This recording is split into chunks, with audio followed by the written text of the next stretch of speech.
Rowan, great to see you, man. Welcome to Popternative. Hey man, thank you for having me, Popternative. Yeah, absolutely. I'm excited to chat with you about the monkey. People have had a chance now to kind of see this movie in theaters. You know what I mean? Yeah, It's been out man. for a few weeks, and I'm sure a lot of people kind of get out of that movie theater in the best way possible, being like, "What did I just watch?" Right?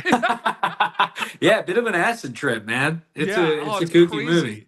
Well, I mean, I feel like a movie like this is just so much fun in regards to the fact that I feel like split right down the middle, man. You have a movie that's really like gory and bloody, but also Uh-huh. really funny. So from a Yeah. script to screen journey, what was that like seeing that kind of balance and blend in the script, even before filming it, so to speak? Man, like I think this was like the first time I read a script and like it came up on screen the exact way I read it. Like Yeah. it was funny. It was so funny and like so many amazing, funny, ridiculous ways to die and kills. A lot of people are talking about like Final Destination and like it really is sort of like funny comedy Final Destination. So like script to screen, I think it just transported the way Oz his vision is like Mhm. crazy accurate, like Yeah. really, really clear. Mhm. So he blew my mind that way. But I mean, I had a fun job. Anybody who's sort of seen it, like my job was like, I just got to show up and just go crazy and Yeah, you clown out. definitely look a And little different than yeah, like right man. now with the hair. Yeah, dude. Yeah, I was happy to go do something where maybe nobody would recognize me. That was a good. You You did don't a get a lot of press junket. You opportunities did to a do that. press junket for like when Neon did the press junket. I'm sure so many people asked you about the hair. I'm sure that had to be come up Yeah, like all the yeah. time. A lot of people want to know like why, and I'm always just like funny. It's funny, dude. It It's just it's cracks crazy. me up. I mean, it's interesting too, right? Because there's a lot at play with the monkey, right? There's Mm. Oz, of course, who is just becoming just part of that kind of like Mount Rushmore, like the new kind of guys in Yeah, horror man. movies right now, in my opinion. You Yeah. know what I mean? And then there's the fact that it's based on something by Stephen King, so there's a lot going on. Do you think about a lot of that stuff at all? Does that come into play with the preparation, kind of working on a film like this, or is that kind of something you try to kind of not focus on as much? I think like listen, this is such a boring answer, but it's the truth. I just want to show up and do my job and Yeah.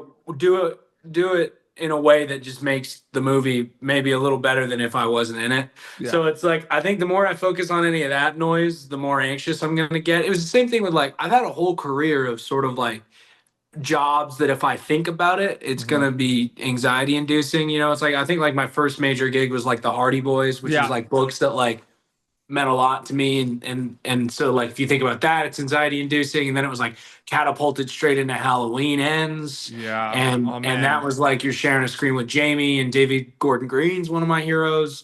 And then this one was like it's like James Wan, Stephen King, all this stuff and I feel like I'm just at a point now where I'm like it's about the work, like show up and just be about the work and try and be the best secret weapon for a director you can be. Well, it's So that interesting too. Even the Hardy Boys, even though it's more kind of like the crime kind of mystery, it has kind of Mhm. the thriller components of it. I find it interesting, right? Because you're working in a lot of these worlds in like kind of the horror thriller kind of genre right now at a time where there is a big kind of appetite and popularity for that stuff. Like it's always been around, but there's Yeah, this kind of like genres are alive and well, for yeah, sure. absolutely. So, what Yeah. is that like for you from kind of a storyteller perspective, being able to work on like a lot of these things in this kind of like landscape where there is such a popularity and surge specifically?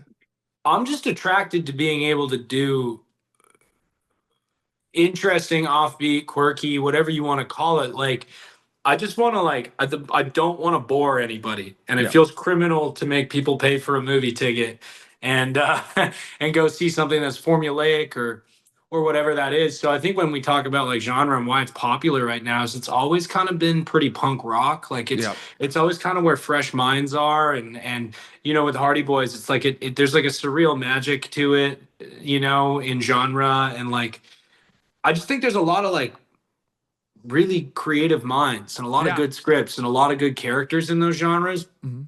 And I don't even think, when people are like, oh, do you like love the genres? It's like, I love the characters and I love the Mhm. directors. Yeah. It's Absolutely. not to say I'm not into doing a rom com or I'm not into doing a straight up drama or a biopic or something. It's just to say that I seem to end up in the hands of these people that I really am interested in. And it's like there's different ways of scaring people. And I feel like the thing with a movie like The Monkey is it's kind of like it's like keeping in the genre but throwing the genre away at the same time, in my opinion, because it's like I'm watching this movie and like it's, you know, the jump scares, right? Is that everyone just associates horror movies with jump scares. That is, and you know what? I love jump scares, right? And I'm a filmmaker in that genre too. But I feel like I'll get home. Like after I watched The Monkey, there were certain things that didn't like when I watched it in the theater that happened in the movie that weren't like, oh, that's scary. But then you go home and you think about it. And you're like, that's pretty scary. You know what I mean by that, right? yeah, man, for sure. Yes. It's also gets so much more personal when it's about like brotherhood and family life and like what it means to be a dad and like all those things that we all deal with in our lives, you know, and the family drama of it all. And then you add in like the horrendous things that can happen to people. And it's one of those movies that creeps up on you where it's like, well, yeah, no jump scares or anything, but like death. Yeah. Like the question comes up. You know what I mean? For and they're all ridiculous ways to die. I think Oz said a couple times in an interview when he was writing, he was like, I just want people to die in a way that just would never happen. Absolutely. You know what I mean? Yeah. And I thought that was such a cool thing especially when you're doing the narrative about like death is a part of all our lives. And let's make the movie where we can all look at it and laugh at it and be afraid of it together. That's like a cool angle. Absolutely. And, you know, so much happens before you go to camera on a project, whether it's the Hardy Boys, whether it's The Monkey, whether it's Halloween Ends. Like, so from an acting storyteller perspective, you can see it as two journeys, right? Before filming something and after filming something. Or for you, does it feel like one big journey with multiple steps in between? I'm curious about that. No, it definitely feels separate. I think the months leading up to something, prepping something, it's sort of just like an at-home, in your brain form of schizophrenia. Where the weirdest thing about acting is if you don't have an audience, you're just a guy doing something in the street. Yeah. So I think the most isolating part of it and the most terrifying part of it is all the stuff you do before set. And then by the time you get to set, you hope you've made enough decisions that are distinctive and definitive enough that you can just play and forget about all that. Absolutely. And so I think if I've done my job right, every time I get to set, I'm just there to have a good time and make people laugh or make people, make the crew like wake up and be like, what's that? Like, you know what I mean? Like, I want to be there for that reason. So it definitely feels like two separate journeys for sure. Absolutely. A lot of my colleagues are also, actors too. And they also tell me too, that like, it feels sometimes like the job, like auditioning is the job in a lot of ways. Right, like that's what doing tapes is the job of an actor, and then when you book it, that's almost like the downtime and like the chill time and the vacation. If you think about that too. yeah, I agree. Actually, are you getting used to this now? Because that like with Hardy Boys and Halloween Ends, like this is like the third time you've done this with like kind of like a big release that gets this kind of global attention. Where like you make this thing right. And you get these rumblings that it's going to be big, you know what I mean? And then at some point you get, your team tells you like The Monkey got purchased by Neon and everything, right? And then you play this waiting game, right? And then you wrap this thing and then it's like, boom, people could see it, right? It's a weird feeling, right? Kind of like where it's out of your hands, like it's in your hands and out of your hands once it's out.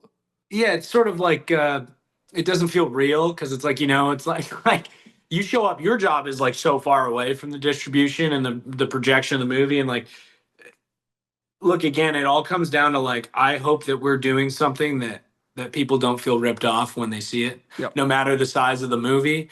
So like, I think doing it on a scale like this, look, like there's nothing better than theaters and being in a movie theater. And I think the thing that I'm most grateful for these projects and like the IP and what it does for movies is whatever gets people to sit down in a theater and have like a joint experience firsthand in a room full of strangers, whatever IP or whatever movie or whatever size something is, whatever gives us that, that's what I think about. I just think about like, let's make the movie that people will go sit down and watch. It's mission accomplished with The Monkey. I mean, that's like what it's all about. You know what I mean? Man. It's crazy too, though, right? Like where you also like the life of kind of an actor and a storyteller is really kind of like on to the next, right? Like I feel like people don't realize that a lot, right? Where you book something and then like you shot The Monkey and that was like a long shooting experience where you were with the same people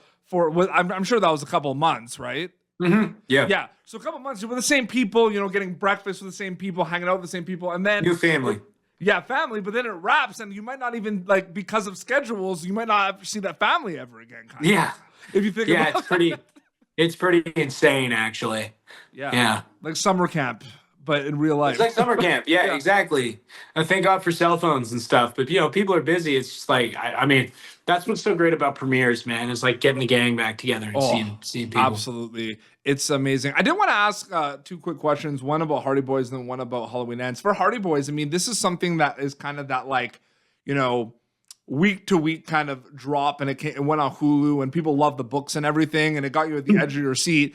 I know you try not to do this. I mean, you said this in the beginning of this interview, so I feel like this is just a throwaway question because you're gonna say no, hit me, man. But I want to see if there's more there. We'll see. You know what I mean? So yeah, you sabotaged me because this was like a planned question, but then like the way you answered I something, could have hit, huh? so you're gonna laugh now. So because it's one of those like dialed in audience member shows, right? The Hardy Boys, where you're trying to the whodunit component, everyone's like figuring out and have predictions.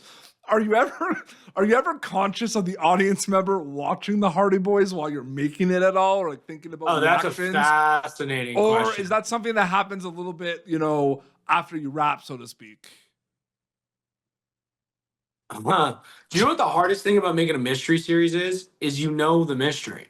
Yeah. Oh man. But when you're acting, it's like, this is such a meta answer. Unless they don't give you scripts until like well, exactly. Yeah. But even then, it's like you have an idea of where things are going. But it's one of those things. It's one of those meta answers where it's like, if I know as Rowan and then I'm in a scene with somebody and somebody says something and I already know how that's going to end up, it's like, am I reacting too obviously because I, Rowan, know that piece of information, or am I responding as the character? Yeah, that's so like, true. Yeah. When you're doing mystery, I feel like that's like the trick. Yeah. Which absolutely. Is so stupid and meta, but that's how it felt. I love that show, man. I had a lot of fun with that. I grew up with those books, man. Like even my dad grew up with I grew up. I love those. Yeah, books. Man. So it was really. I love that. It was like college for me. I like just honestly, it's like the most nostalgic. Like I love that show. It's like my first family outside of my family. Absolutely. And then my Halloween Ends question is like, what's it like being part of like one of the biggest like horror movie franchises of all time? I mean, I feel like you're asked that all the time. I feel like there's not much more to say about it. Like it is. It's up there. Yeah, I mean, what's crazy about it, and it's maybe I haven't said this before, but like, because years have passed, but it's like, it rides with me, like it grows. Like I get more and more sort of warm about it as time goes by, where it's like, I can't believe I got to do that. I can't believe that because when you're in the moment, you're just trying to do a good job, but it's like the longer time passes, it's like, I just warm up to it, and I just keep thinking like, God, I'd love to go back to that, and like to be a part of something like that. It was like, you can't write it. I feel so lucky. So yeah, I think the thing that's changed is like as time goes on, I'm like more and more just sort of like mind blown that happened to me.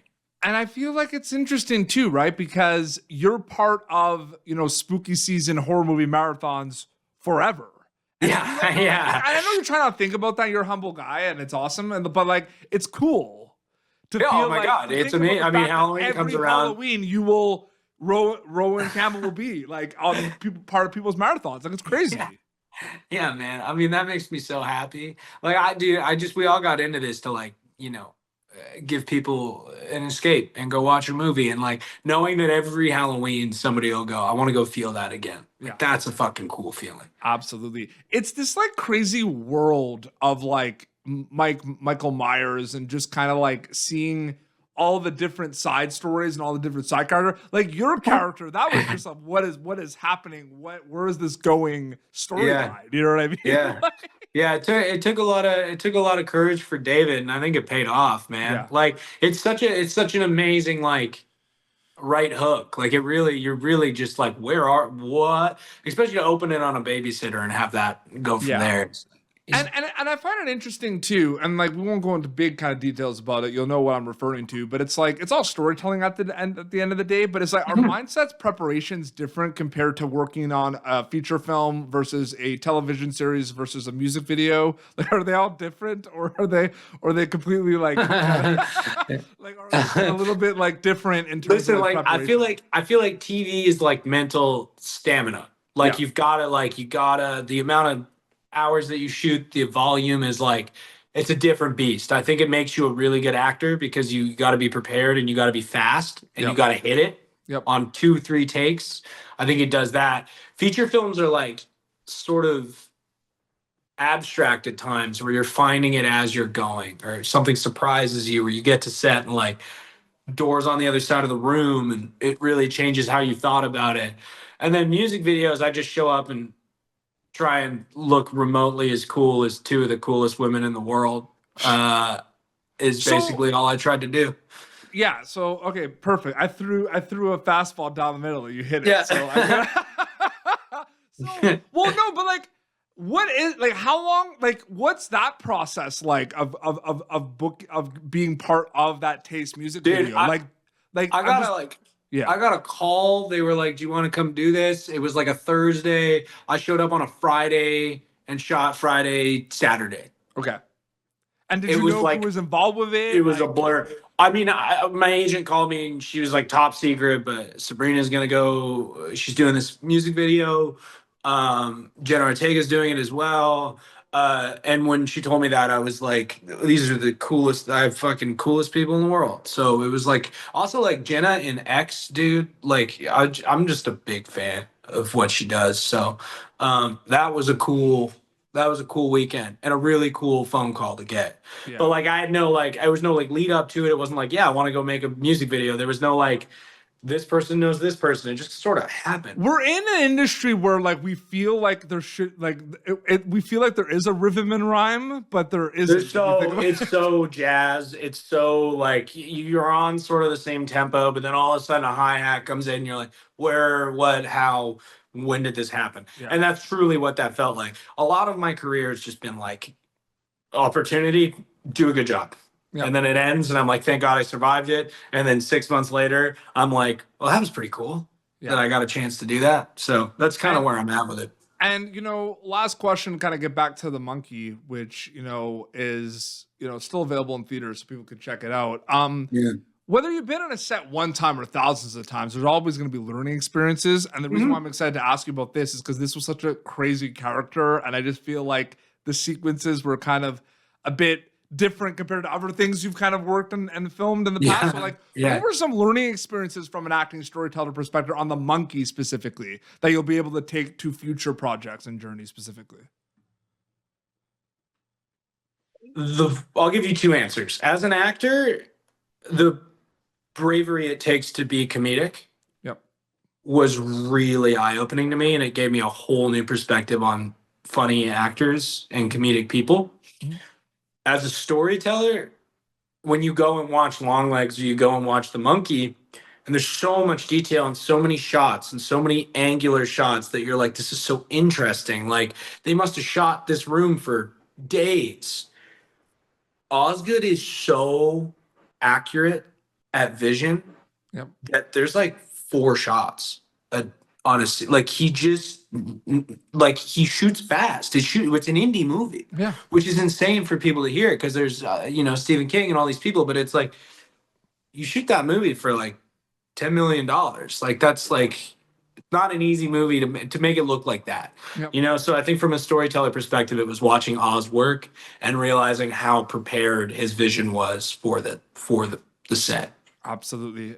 If people haven't seen it, there's some people that are on my channel that have probably seen The Monkey once or twice. But they haven't seen it, they go see that in theaters via Neon. Rohan, so great chatting with you, man. Thank you so much for your time, dude. You too, man. Hey, thank you.